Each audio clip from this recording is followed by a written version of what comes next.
Bye. मैं राग sir.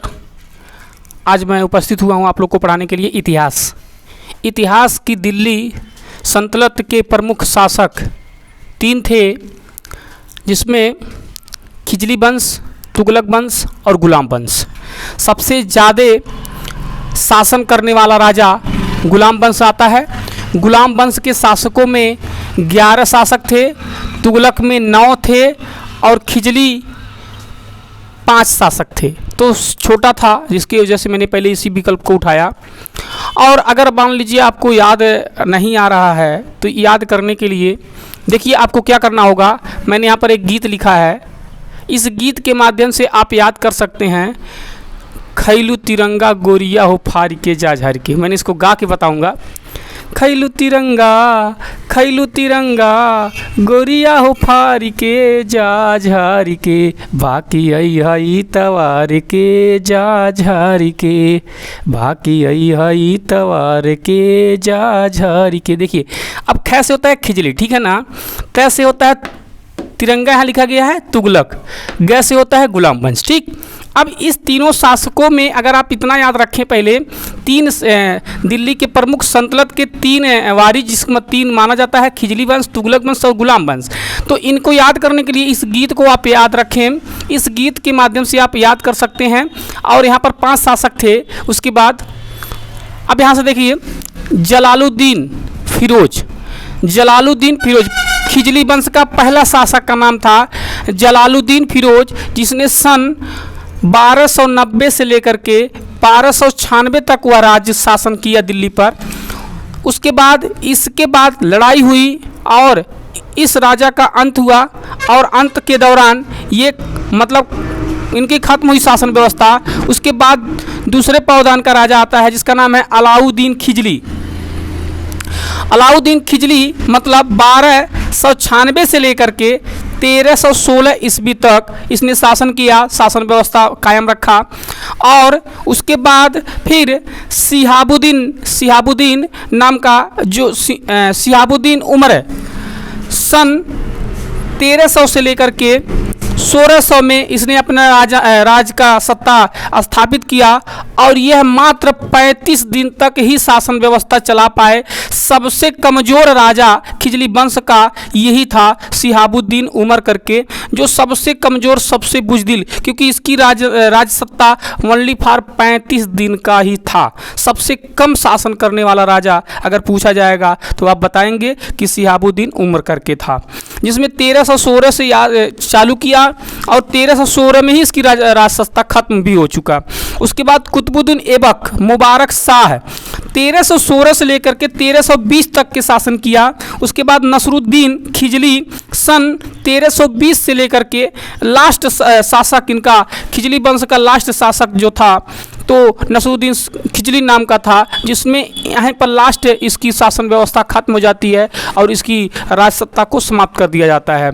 तो इसीलिए यह इतिहास में अब हम बात करेंगे 9 शासक जो राजा हैं, जिसमें 9 राजाओं के बारे में, इसमें भी और राजाओं के बारे में जिनके बारे में आती है वो उसके लिए मैं अभी बता रहा हूँ। तो पहले इसको पुश करो, रोक के आगे फिर बढ़ा।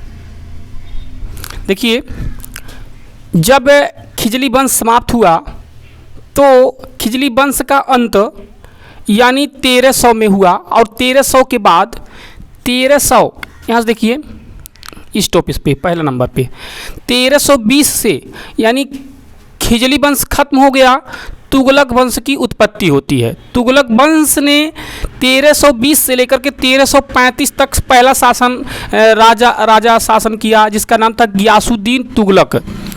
उसके बाद लड़ाई भिड़ाई हुआ, उसका राज छीना गया, मारा गया।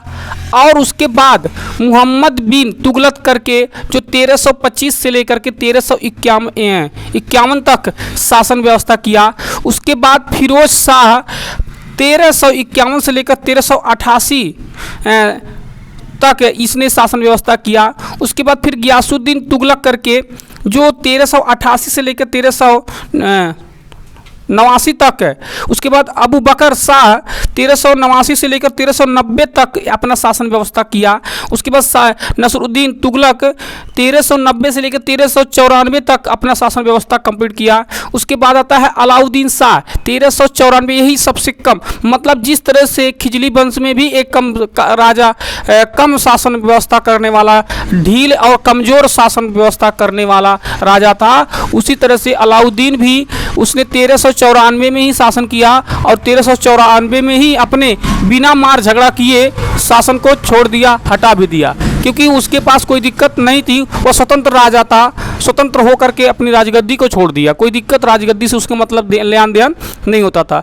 पहले के राजाओं में भी बड़ा वो होता था, मतलब बड़ा स्वाभिमान होता था। आजकल के लोग तो कुर्सी में चिपक जाते हैं तो कुर्सी से छोड़ने का मन नहीं करता, लेकिन पहले के लोग ऊब जाते थे कुर्सी से, मतलब हमको कुर्सी नहीं चाहिए, अब हम अपना राज सिंहासन को छोड़ते हैं। तो ये राजा ऐसा ही था, जिसमें अलाउद्दीन शाह ने 1394 में अपनी कुर्सी छोड़ दिया। उसके बाद नसरुद्दीन नुरसत शाह ने 1394 से लेकर 1398 तक अपना शासन व्यवस्था को स्थापित किया। उसके बाद नसरुद्दीन महमूद शाह करके फिर उसके बाद दूसरा वारिज आया। उसके बाद अपना 1394 से लेकर 1413 तक अपना शासन व्यवस्था को कंप्लीट किया। और इस तरह से हमारे दिल्ली के सल्तनत के प्रमुख शासकों के नाम थे, और जिसमें लास्ट में आता है गुलाम वंश। गुलाम वंश 11 लोग थे और 11 वंशों का मैं बताने जा रहा हूँ पुष्प। देखिए, जब मैंने अभी बताया आप लोग को कि गुलाम वंश बहुत बड़ा था, इसलिए ये प्रथम है, ये प्रथम सेशन है, नंबर 1 इसी का आएगा। उसके बाद गुलाम वंश आएगा, उसके बाद खिजली वंश आएगा, उसके बाद तुगलक वंश आएगा। मैंने आप लोगों को याद करने के लिए ये गाना मैंने इसलिए बार बार मैं आपको रिपीट करवा रहा हूँ। खैलू तिरंगा गोरिया हो फारी के जा झारी के, बाकी आई होई तवार के जा झारी के। देखिए, इसके मतलब इस टॉपिक के माध्यम से पहले नंबर खैसे खिजली वंश को मैंने दिया, उसके बाद तुगलक वंश को दिया, लास्ट में मैंने गुलाम वंश को दिया। गुलाम वंश लेकिन पहले पर है, गुलाम वंश पहले पर है, गुलाम वंश को पहले मुझे देना था, इसलिए इसमें थोड़ा सा शासक ज़्यादा थे, जिसकी वजह से थोड़ा मुझे लास्ट में देना पड़ा। और इस पर अगर मैंने पहले दे दिया होता तुगलक वंश को लेकर के, सॉरी गुलाम वंश को दिया होता, तो ये गाना थोड़ा सा अच्छा नहीं लगता, मतलब अब बैठा नहीं मिलता, इसलिए मैंने सुविधा के लिए आपको ये कंप्लीट किया। तो देखिए, इसमें पहला शासक गुलाम वंश का पहला शासक था कुतुबुद्दीन ऐबक। कुतुबुद्दीन ऐबक जो था यह 1206 से लेकर के 1210 तक का, यानी लगभग 40 साल 4 और साल तक मतलब शासन किया। उसके बाद आराम शाह नाम का था शासक, उसने सबसे कम शासक, मतलब कहीं ना कहीं तीनों वंश में कहीं ना कहीं कुछ ना कुछ गधे राजा थे। इसमें भी एक राजा ऐसा ही था जिसमें 1210 से ही राज किया, उसी में ख़त्म भी हो गया। उसके बाद 1210 के बाद सत्ता आती है इल्तुतमिश करके एक राजा था, जिसका नाम 1210 में उसने अपनी शासन व्यवस्था को कंप्लीट किया और 1236 तक। देखिए, शासन जो होती है, शासन घर में बैठ के नहीं चलता है। कुछ राजा ऐसे होते थे कि वो रानियों के, मतलब रानी जो होती थी, मतलब बहुत ज़्यादा वो रानी 4, 5, 10, 20, 25 रानी को रख लेते थे, और वो रानी रखकर क्या करते थे, उनके पास एक रानी के पास एक महल बनवाया जाता है, जिसमें एक, मैं उसी इतिहास मतलब उसमें रिलेटेड नहीं है, लेकिन उस उदाहरण मैं दे रहा हूँ। एक राजा का इतिहास मुझे मिलता भी है हमारे भारत में, आगरा का ताजमहल, वो भी एक अय्याश ही राजा था जो शाहजहाँ था। अभी किसके वंश से आता है मैं इसकी क्लियर नहीं हूँ, क्योंकि इस वीडियो में जो इसको नहीं बताना है, मतलब उदाहरण मैं दे रहा हूँ। तो ऐसे कुछ राजा थे जिसमें आराम शाह राजा थे, ये मतलब राजगद्दी पर कम, राजमहल में ज़्यादा ऐस लिए, और जिसकी वजह से इन्होंने बड़ा कम राजा शासन व्यवस्था को कंप्लीट कर पाए, और इन्होंने अपनी राजगद्दी को हाथ धोना पड़ा। क्योंकि देखिए, मैंने आपको कई मरतबे बताया कि टीवी और वीवी में जो परेशान हो गया, वो जान लो उसकी समय सब बर्बाद हो गया। और टीवी और वीवी ये दोनों बड़ी रंगीन होती हैं, लेकिन ये बीमारी भी है, जिसको टीबी हो जाती है वो भी उसको लोग पसंद नहीं करते हैं, और जिसके पास बीपी हो जाती है वो भी अपने लाइफ को पसंद नहीं करता है। तो ये दोनों चीज़ टीवी और वीवी सेम एक ही हैं, और ये ध्यान रखिए ये दोनों टीवी और वीवी देखने के लायक होती है, और वो भी टीवी और वीवी खाली दूसरे की ही पसंद आता है, अपना तो नहीं। तो राजाओं लोग ने एक रानी से पेट नहीं भरता था, तो 1600 रानियाँ, 1800 रानियाँ, 55 रानियाँ, 10 रानियाँ, 20 रानियाँ, और उतना ही नहीं, बाकायदा क्या करते थे, घर बनवाते थे। और आज के ज़माने में अगर ऐसा कर दिया जाए ना, तो एक पत्नी तो उसको जानते हैं कितना केस ठोकेगी, उसको पता ही नहीं है, घर खेत सब बिक जाएगा। लोग कह रहे हैं ना आज जेल हुई कल बेल हुई, तो सही बात है। पहले ज़माना से आज के ज़माने में बड़ा अंतर हो गया है। आज अगर आपका जेल होगा तो भाई 2-4 बीघा सेल होगा, उसके बाद बेल होगा, तो उसके बाद अगर बेल होकर आएंगे तो फिर कोई आपको कदर नहीं करेगा।